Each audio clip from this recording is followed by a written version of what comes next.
Siamo nella laguna di Caorle, penso Sì. che si chiami così, con il mio carissimo amico Stefano. Ciao Stefano, Ciao. siamo nella laguna di Caorle. Siamo nella laguna di Caorle.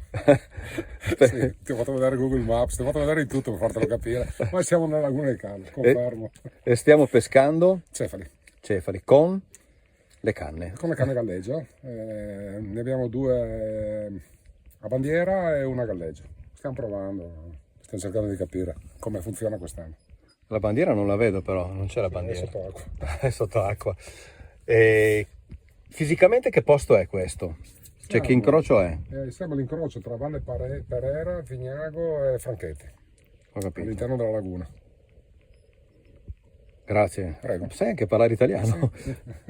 Dall'altra parte vediamo Eva che prende il sole. Susi, sempre Susi, non ho ancora cambiato nome. Si chiama sempre Susi. Il cognome?